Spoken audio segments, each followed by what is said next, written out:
أعوذ بالله السميع العليم من الشيطان الرجيم.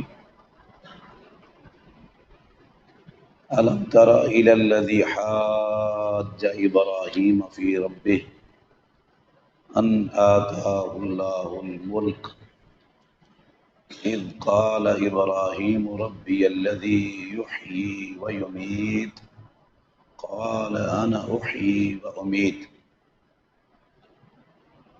ألم ترى، کیا آپ نہیں جانتے، کیا لم ترى نہیں آپ جانتے،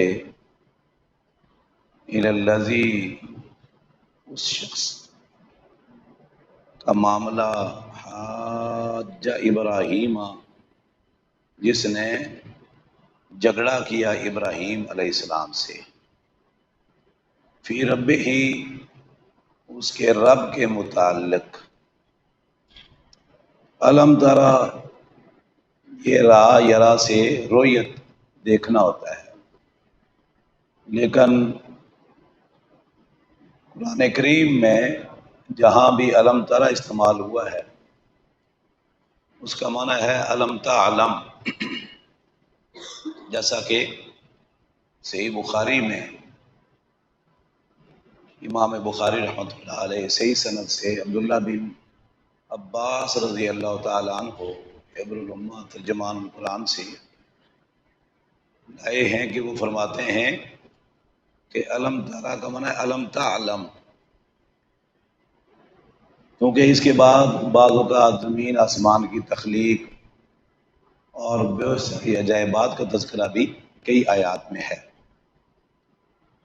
تو اس لیے یہاں ترجمہ کیا علم ترى کہ آپ نہیں جانتے اس شخص کو حاجہ جس نے جھگڑا کیا ابراہیم علیہ السلام سے، فی رب ہی اس کے رب کے بارے میں، ان آتاہ اس لیے کہ عطا کی تھی اس کو اللہ تعالی نے الملک بادشاہت، اس لیے جھگڑا کیا کہ اللہ رب العزت نے اسے بادشاہت عطا کر رکھی تھی، حکمرانی دی ہوئی تھی. اذ جب قال کہا ابراہیم علیہ السلام نے، ربی میرا رب، الذی وہ ہے جو یحیی زندہ کرتا ہے، ویمیت اور موت دیتا ہے. جب ابراہیم علیہ السلام نے اس سے کہا میرا رب تو وہ ہے جو زندہ بھی کرتا ہے اور موت بھی دیتا ہے، یعنی پیدا بھی کرتا ہے اور موت بھی دیتا ہے، موت و حیات کا مالک ہے. یہ قال تو اس نے کہا انا میں، احیی زندہ کرتا ہوں، و امیتو اور میں ہی موت دیتا ہوں. زندگی موت کے فیصلے تو میں کرتا ہوں، یہ کام تو میں کرتا ہوں. قال ابراہیم علیہ السلام نے فرمایا، قال ابراہیم علیہ السلام نے فرمایا، فإن اللہ بے شک اللہ تعالی یاتی لاتا ہے، بالشمس سورج کو، بے شک اللہ تعالی یاتی لاتا ہے، بالشمس سورج کو، من المشرقی مشرق سے، فاتی بہا من المغرب فاتی تو لے آ، فاتی تو لا اس سورج کو، طلوع کر اس سورج کو، بہا اس سورج کو، آزمیر سورج کی طرف، فاتی تو لے آ، بہا اس سورج کو، من المغربی مغرب سے، تو مغرب سے طلوع کر کے دکھا. فبہتا لاجواب ہو گیا، فبہتا حیرت زدہ ہو گیا، مبہوت ہو گیا، اردو میں بھی کہتے ہیں مبہوت کا مطلب بالکل لاجواب، ٹھنڈا ہو گیا. ایسا مثبت سوال کیا ابراہیم علیہ السلام. فبہتا لاجواب ہو گیا، حیرت زدہ ہو گیا، الذی وہ شخص کفارہ جس نے کفر کیا تھا، واللہ اور اللہ تعالی لا یہدی نہیں رہنمائی کرتا، نہیں ہدایت دیتا، نہیں توفیق دیتا، القوم الظالمین ظلم کرنے والی قوم کو۔ اللہ تعالی ظلم کرنے والی قوم کو ہدایت نصیب نہیں کرتا۔ یہ اللہ رب العزت نے مثال دی ہے، پچھلی آیت میں تھا نا کہ اللہ مومنوں کا دوست ہے، اللہ مومنوں کا ولی ہے، اور مومن اللہ کے ولی ہے۔ یہ قرآن مجید میں کئی جگہ پر ہے۔ اور اللہ روشنی اندھیروں سے نکال کر روشنی کی طرف لاتا ہے، اور جو طاغوت ہیں وہ روشنی سے نکال کر لوگوں کو اندھیرے کی طرف لے جاتے ہیں۔ اب اللہ نے اس کی مثال دی ہے۔ یہ اللہ نے ایک بات بتائی تھی حکمت کی اور بڑی قیمتی، اب اللہ نے آگے اس کی مثال دی زندہ، کہ ابراہیم علیہ السلام اللہ کے ولی تھے، اور اس کے مقابلے میں بادشاہ وقت طاغوت تھا، بادشاہ وقت طاغوت تھا۔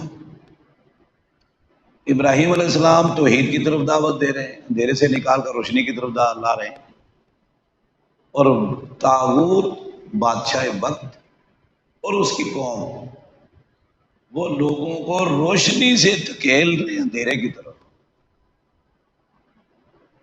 یہ مثال، ابراہیم علیہ السلام اہل عراق کی طرف نبی بن کر آئے۔ آپ آگے چل کر مزید اس کی بے شمار دلائل بھی پڑھیں گے، واقعات بھی۔ تو جو عراق، شام، فلسطین، یہ ارض الانبیاء ہے۔ اس پورے عراق میں گرد و پیش میں شرک کی کئی صورتیں تھیں۔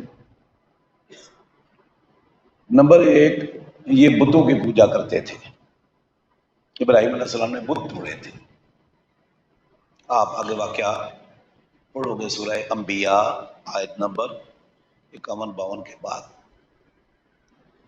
تو بتوں کا واقعہ، بت توڑے، بتوں کی پوجا کرتے تھے۔ نمبر دو، یہ ستاروں کی پوجا کرتے تھے، ستارہ پرست تھے، نجوم پرست تھے، ستاروں کو اپنا خدا، اپنا مشکل کشا، حاجت روا مانتے تھے۔ اس کا ذکر سورہ انعام میں آگے آ رہا ہے۔ سورہ انعام میں آیت نمبر 70 کے بعد تقریباً آیات یہ ستارہ پرستی کے حوالے سے ہیں کہ ابراہیم علیہ السلام بڑی حکمت دانائی سے قوم کو ستارہ پرستی کے بارے میں بتایا کہ یہ تمہارا رب نہیں۔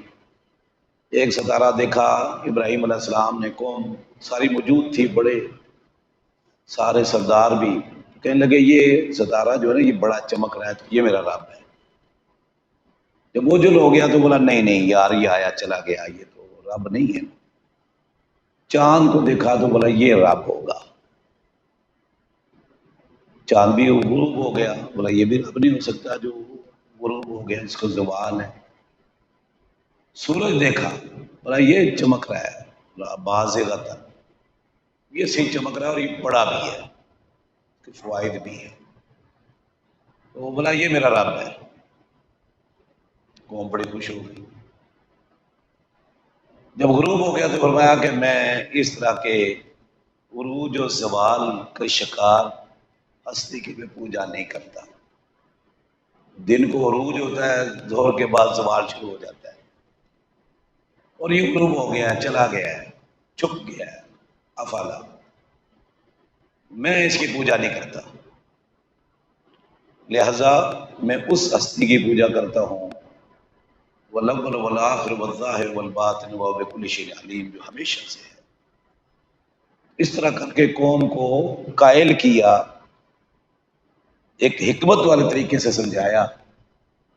قوم پہلے تو خوش ہوئی، جب غروب ہو گیا تو بولا ہاں یہ بات ٹھیک ہے، دوسرے کے یہ بھی غروب ہو گیا، تیسرا یہ بھی غروب ہو گیا، لیکن بہرحال مانے نہیں۔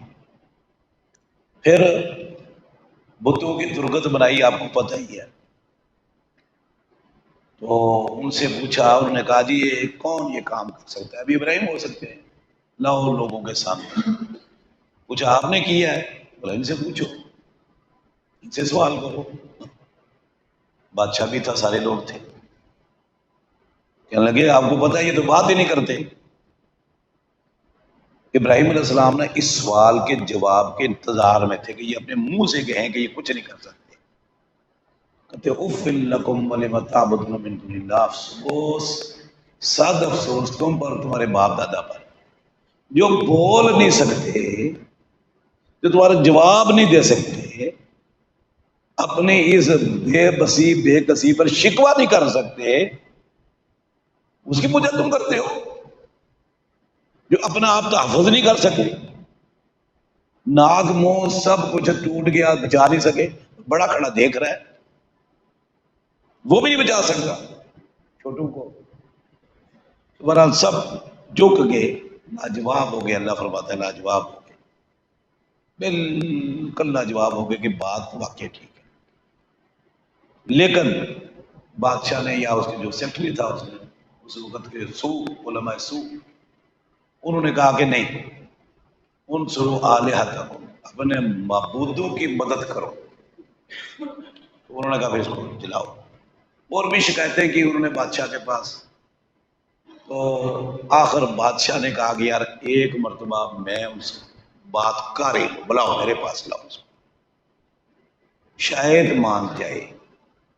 لے آئے ابراہیم علیہ السلام کو۔ الم تر الی الذی حاج ابراہیم فی ربہ، یہ بادشاہ وقت تھا۔ حاجہ کا من ہوتا ہے جادلہ کا من ہوتا ہے جھگڑا کرنا، میران بھی آتا ہے مرا، اس کا من ہوتا ہے جھگڑا کرنا، لیکن حاجہ کا من ہوتا ہے کسی مسئلے میں جھگڑا کرنا دلائل کی بنیاد پر، حجت، دلیل، پروف، اس کو حجت بھی کہتے ہیں نا۔ رفاق خان کا حجت پکڑ رہا ہے، حجتیں کر رہے ہیں آگے سے، ہاں جی۔ تو دلائل کی بنیاد پر لڑنا، بحث مباحثہ کرنا، مکالمہ کرنا، مباحثہ کرنا، تو تکرار کرنا، اس کو کہتے ہیں حاجہ۔ اب ابراہیم علیہ السلام اس کو دلیل دے رہے ہیں، وہ ابراہیم علیہ السلام کو دلیل دے رہا ہے۔ ابراہیم علیہ السلام کیونکہ بادشاہ بھی اپنے آپ کو رب کہتا تھا، بادشاہ کہتا تھا میں بڑا رب، اور وہ بھی پوجا کرواتا تھا۔ یہ تیسری شرک کی صورت تھی، یعنی وہ ستارہ پرست بھی تھے، بت پرست بھی تھے، اور ساتھ ساتھ بادشاہ کی بھی پوجا کرتے تھے، انسانوں کی بھی۔ سمجھا رہی ہے؟ ستارہ پرستی آج بھی ہے، ستارہ پرستی آج بھی ہے۔ تو حالی، الطاف حسین حالی کے شعروں میں اس کا تذکرہ موجود ہے۔ تو آج اخبار میں نہیں آتا آپ کا ہفتہ کیسا رہے گا، آپ کا ہفتہ کیسا رہے گا، لوگ نام بتاتے ہیں، وہ کہتے ہیں تیرے نام کا یہ ستارہ ہے، تیرے نام کا یہ سٹار ہے، تو اس ستارے کا یہ برج ہے، حمل ہے، حوت ہے، فلاں ہے، فلاں ہے، فلاں ہے، فلاں ستارہ اس وقت زمین کے قریب آیا ہوا، فلاں دور ہے، فلانا فلاں ستارہ فلاں برج میں داخل ہو گیا تو تیرے اوپر یوں ہوگا، وہ ہوگا۔ یہ سارا جھوٹ ہے۔ تو وہ کچھ لوگ ہاتھ دیکھ کر قسمت بتاتے ہیں، کچھ ستارے دیکھ کر، کچھ پیشانی دیکھ کر، کچھ رمل کے ذریعے، کچھ استقسام بالازلام جیسے آگے آ رہا ہے اس کے ذریعے قسمت معلوم بتاتے ہیں۔ تو ہمارے یہاں یہ ہوتا ہے ستارے، آپ کا ہفتہ کیسا گزرے گا۔ اب جو اللہ کے علاوہ کوئی شخص نہیں جانتا کہ تھوڑی دیر بعد میرے ساتھ کیا ہوگا، یہ پورے ہفتے کا بتا رہے ہیں، پورے ہفتے کا بتا رہے ہوتے، سراسر جھوٹ، اپنا نہیں پتا ہوتا میرے ساتھ کیا ہوگا۔ قسمت دوسروں کو دوسروں کی بتا رہے، تیرا ہفتہ اچھا رہے گا، تو یوں کرے گا، تو وہ کرے گا، تو فلاں کرے گا۔ جتنے بادشاہ ہیں نا آج تقریباً سب نے اپنے ساتھ جادو کر رکھے ہوتے ہیں۔ پاکستان کے جتنے حکمران ہیں، جتنے بھی حکمران ہیں، سب نے اپنے ساتھ جادوگر رکھے ہوتے ہیں، اور باقاعدہ جب یہ بیرون ملک جاتے ہیں جادوگر ساتھ ہوتے ہیں۔ میں جانتا ہوں اچھی طرح، یہ نواز شریف ہے، زرداری ہے، اس سے پہلے اس کے بعد جتنے بھی بادشاہ ہیں، سب نے اپنے ساتھ نجومی رکھے ہوتے ہیں، جادوگر رکھے ہوتے ہیں، لیکن سارا جھوٹ پر انہیں، تبھی تو ذلت و رسوائی ان کا مقدر ہے قدرتی۔ تو یہ قسمت کوئی نہیں جانتا کل کیا کہ تھوڑی دیر بعد کیا ہونے والا ہے، یہ بھی کسی کو نہیں پتا۔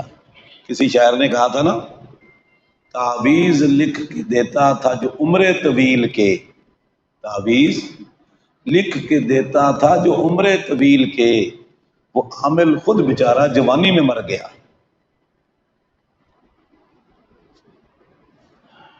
بہرحال اب ابراہیم علیہ السلام بادشاہ کے پاس آ گئے، جھگڑا شروع ہو گیا رب کے متعلق۔ ابراہیم علیہ السلام کہتے ہیں میرا رب وہ خالق کائنات، مالک ارض و سما، سارے اختیارات کا مالک۔ وہ کہتے ہیں یہ کام میں کرتا ہوں۔ ابراہیم علیہ السلام نے پہلی دلیل دی کہ اذ قال ابراہیم ربی، ابراہیم علیہ السلام نے فرمایا بھائی میرا رب تو نہیں، بدبخت، بے بس، بے کس، مجبور، مقہور، پیٹ کے سامنے بے بس ہے، تو کھائے نہ مر جائے، حکومت چلانے کے لیے بندے رکھے ہوئے تو نے۔ میرا رب وہ ہے جو زندہ کرتا ہے، موت دیتا ہے، موت و حیات کے فیصلے کرتا ہے۔ اس نے کہا یہ کام میں کرتا ہوں، یہ کام میں کرتا ہوں۔ اب اس میں بنی اسرائیلی روایات آپ نے پڑھی سنی بھی ہوں گی کہ اس نے ایک شخص کو بلایا، اس کو موت کے گھاٹ اتار دیا، بلکہ ایک جیل سے جس کو سزائے موت تھی اس کو چھوڑ دیا، اور ایک آزاد آدمی کو چلتے پھرتے کو بلا کر مار دیا۔ بولا یہ میں کرتا ہوں۔ یہ بنی اسرائیلی روایات ہے، واللہ عالم کس حد تک اس نے کیا یا نہیں کیا، یہ نہ قرآن میں ہے نہ حدیث میں ہے، نہ ہم اس کی تصدیق کر سکتے نہ تکذیب، ممکن ہے سچ ہو ممکن ہے جھوٹ۔ البتہ ابراہیم علیہ السلام نا ایک بات یہاں سے سمجھ آتی ہے، یہیں سے سمجھ آتی ہے کہ ابراہیم علیہ السلام اس بدبخت سے یہ کہلوانا چاہتے تھے کہ رب میں ہوں۔ بعد میں کہتا نہیں میں رب تو کہلاتا ہی نہیں ہوں۔ اس نے کہا یہ میں رب ہوں۔ کیا سے تو رب ہے؟ بولا میں زندگی موت کے فیصلے کرتا ہوں۔ ابراہیم علیہ السلام بس اس جملہ یہ اسے کہلوانا چاہتے تھے اس کے منہ سے، تاکہ لوگوں کو پتہ چل جائے کہ یہ بدبخت یہ دعویٰ کرتا ہے کہ میں رب ہوں، لوگوں کی پوجا کرواتا تھا۔ اسی لیے اس جملے کے فوراً بعد ابراہیم علیہ السلام نے کہا، اس نے کہا انا احیی و امیت، میں زندگی موت دیتا ہوں، یہ کام تو میں کرتا ہوں۔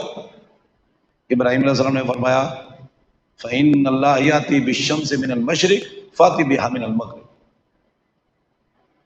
اللہ تعالی سورج کو مشرق سے طلوع کرتا ہے، مغرب میں غروب کرتا ہے، تو الٹ کر کے دکھا، چل لا تو مغرب سے طلوع کر۔ اچھا اب بتائیں آپ، جب ابراہیم علیہ السلام نے فرمایا اللہ زندہ موت دیتا ہے، تو اسے کہا یہ مقام میں کرتا ہوں، اور مار بھی سکتا ہے بچا بھی سکتا ہے، اس میں کیا سمجھ آگئی نا جی؟ قرآن میں بھی اللہ فرماتے ہیں کہ من قتل نفسا بغیر نفس و فساد فی الارض فکأنما قتل الناس جميعا، جس آدمی نے کسی ناحق انسان کو قتل کیا یا زمین میں فساد بپایا گو اس نے سب کو قتل کیا۔ ومن احیاہا، اور جس نے کسی کو زندہ کیا، لفظ دیکھیں کیا بنی سکتا، ومن احیاہا فکأنما احیا الناس جميعا، اور جس نے کسی ایک انسان کو زندہ کیا گویا کہ سب کو زندہ کیا۔ مطلب کیا ہے کہ جس نے کسی ایک کو موت سے بچا لیا، موت سے بچا لیا گویا کہ اس نے ساری انسانیت کو بچا لیا، ڈوبتے کو بچا لو، آگ سے نکال لو، قتل ہونے سے کسی کو بچا لو۔ وہ اللہ فرماتے ہیں جس نے اس کو زندہ کیا یعنی اس کو بچا لیا، تو یہ معنی بھی ہوتا ہے موت کا۔ اس نے کہا یہ میں کرتا ہوں۔ ابراہیم علیہ السلام نے فرمایا اچھا ٹھیک ٹھیک۔ پھر تو ایسے کرنا، یہ سورج روزانہ آ رہا ہے نا، طلوع ہو رہا ہے مشرق سے، مغرب سے غروب ہو رہا ہے، یہ میرا اللہ کرتا ہے، تو مغرب سے اس کو طلوع کر کے دکھا پھر۔ فَبُہِتَ الَّذِي كَفَرَ، لاجواب ہو گیا، مبہوت ہو گیا، مسکوت ہو گیا۔ اب آپ اس پہ غور کریں کہ اس نے یہ کیوں نہیں کہا کہ یہ کام تو میں کرتا ہوں، جیسے پہلے کہا یہ کام تو میں کرتا ہوں کہ میں مشرق سے میں طلوع کرتا ہوں اور غروب تو مغرب سے میں کرتا ہوں، تو اپنے اللہ کو بولنا الٹ کرے۔ اچھا یہ کیوں نہیں کہا اس نے کبھی غور کیا اس کا ایک بار؟ پہلے اس نے کہا یہ کام میں کرتا ہوں، تیرا اللہ نہیں کرتا، میں یا نہیں کہا کہ تیرا اللہ یہ کام نہیں کیا تو میں کرتا ہوں، روزانہ صبح مشرق سے طلوع کرتا ہوں اور غروب کرتا ہوں، یہ میں کرتا ہوں، تو اپنے اللہ کو بولنا الٹا کرے، نہیں کہا اس نے۔ کیوں نہیں کہا؟ میں ایک واقعہ آپ کو چھوٹا سا سناتا ہوں۔ جس نے اللہ کے نبی صلی اللہ علیہ وسلم کی وفات کے بعد نا حجاز میں مسلمہ کذاب نے نبوت کا دعویٰ کر دیا، یمن میں اسود انسی نے، اور اللہ کے نبی صلی اللہ علیہ وسلم نے اپنی زندگی کے آخری ایام میں خواب دیکھا تھا، فرمایا میرے بعد 2 جھوٹے نبی ظاہر ہوں گے، بخاری کے اندر پورا واقعہ موجود ہے، ابو داؤد میں، اور آپ کے فوت ہونے کے بعد دونوں نے نبوت کا دعویٰ کر دیا۔ ادھر اسود انسی، ادھر مسلمہ اسود انسی کے مقابلے میں ابو مسلم الخولانی رحمت اللہ علیہ، وہ بڑے عالم تابعی، وہ کھڑے ہوئے، مناظرہ کیا اس سے، سمجھا رہی نا جی، اس سے مناظرہ کیا، تو اس سے بھی اس طرح کا مناظرہ ہوا کہ یہ کام میں کرتا ہوں، وہ کہتا ہے یہ کام میں کرتا ہوں، اس نے کہا میرا اللہ یہ کرتا ہے، اس نے کہا میرا اللہ یہ کرتا ہے۔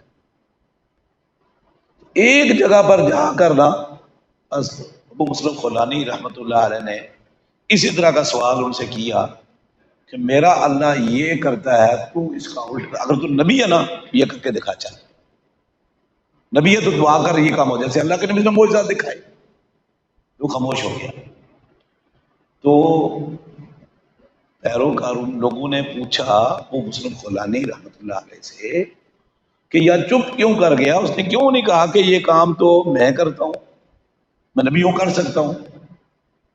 بولا اس لیے کہ اس کو پتا تھا میں کر نہیں پاؤں گا، ہوں میں جھوٹا، خود پتا تھا اس کو جھوٹا ہوں، یہ کام میں کر نہیں پاؤں گا، لوگ پکڑ کے ماریں گے، یہی اس بادشاہ کی کیفیت۔ اگر وہ کہتا کہ اللہ کو بولو ابراہیم کہ اللہ مغرب سے طلوع کرے، مغرب میں تو غروب میں کرتا ہوں، ہمارا اللہ کرے نا مغرب سے طلوع، تو اس وقت سورج مغرب سے طلوع ہو ہی جاتا۔ ابراہیم علیہ السلام دعا کرتے نا، یا اللہ تو طلوع کر مغرب سے۔ بادشاہ کو پتا تھا کہ میں جھوٹا ہوں، کذاب، رب نہیں ہوں، رب اصل وہی ہے، وہ جانتا تھا، جیسے آج کل کے مشرک بھی سب جانتے ہیں۔ اس لیے اس کو پتا تھا کہ اگر سورج کو میں نے کہا کہ تو اللہ سے کہنا کہ وہ طلوع کرے مغرب سے تو ہو جائے گا، تو یہ لوگ سارے مجھے ماریں گے اور حکومت جاتی رہے گی، لہذا حکومت بچاؤ، چپ کر جاؤ۔ لیکن نتیجہ کیا نکلا؟ بجائے اس کے کہ بات مانے، بولا یہ کام کر کے پیسے کر رہا ہے، پکڑو اس کو آگ میں ڈالو۔ ابراہیم علیہ السلام کو پھر انہوں نے اس کے بعد پھر آگ میں ڈالا۔ فَبُہِتَ الَّذِي كَفَرَ، لاجواب ہو گیا، حیرت زدہ ہو گیا وہ شخص جس نے کفر کیا تھا۔ وَاللَّهُ لَا يَهْدِي الْقَوْمَ الظَّالِمِينَ، اور اللہ تعالی ہدایت نہیں دیتا، توفیق نہیں دیتا، اسلام میں داخل نہیں کرتا ظالم قوم کو۔ تو یہ ظلم کے یہ نقصانات ہیں کہ ظلم کی وجہ سے، شرک کی وجہ سے بندہ ہدایت سے محروم ہو جاتا ہے۔ تو ہدایت کی 2 معنی، ایک ہے رہنمائی کرنا، ایک ہے توفیق دینا، کسی کو اسلام اندر داخل کرنا۔ تو جتنے بھی نبی آئے وہ ہادی ہیں، رہنمائی کرتے ہیں، لیکن اسلام کی نعمت سے مالا مال کرنا، اسلام کی توفیق دینا، ایمان کی دولت سے مالا مال کرنا، یہ اللہ کا کام ہے، یہ اللہ کا کام ہے، اس کو ہم کہتے ہیں توفیق۔ قرآن کریم میں اللہ فرماتے ہیں انک لا تہدی من احببت ولکن اللہ یہدی من یشاء، اے میرے محبوب پیغمبر جسے تو چاہے ہدایت دے دے، انک لا تہدی من احببت، کہ تو چاہتا ہے کہ میں اس کو ہدایت دوں، آپ نہیں دے سکتے. ولیکن اللہ یہدی من یشاء، ہاں اللہ جسے چاہتا ہے ہدایت دیتا ہے. یہاں ہدایت سے مراد ہے توفیق، اسلام کی توفیق. باقی رہے ہدایت رہنمائی، تو قرآن کریم میں کئی مقام پر اللہ نے فرمایا انک تہدی، آپ رہنمائی کر رہے ہو لوگوں کی اسلام کی طرف. تو یہاں مراد توفیق ہے، جیسے قرآن میں وما توفیقی الا باللہ، ہر نبی نے یہ فرمایا کہ نماز کی توفیق، نیکی کی توفیق، دین کی توفیق، صراط مستقیم کی توفیق اللہ تعالیٰ دیا کرتا ہے، اور اللہ کے علاوہ کوئی نہیں دے سکتا. اسی لیے ہم نماز میں اہدنا الصراط المستقیم اللہ سے سوال کرتے ہیں، اہدنا الصراط المستقیم، کہ ہم سیدھے راستے کی طرف ہمیں توفیق دے. تو یہ ظلم جو ہے یہ حق میں بہت بڑی رکاوٹ ہے، شرک حق میں بہت بڑی رکاوٹ ہے. اللہ دین کو سمجھنے، اس پر عمل کرنے کی توفیق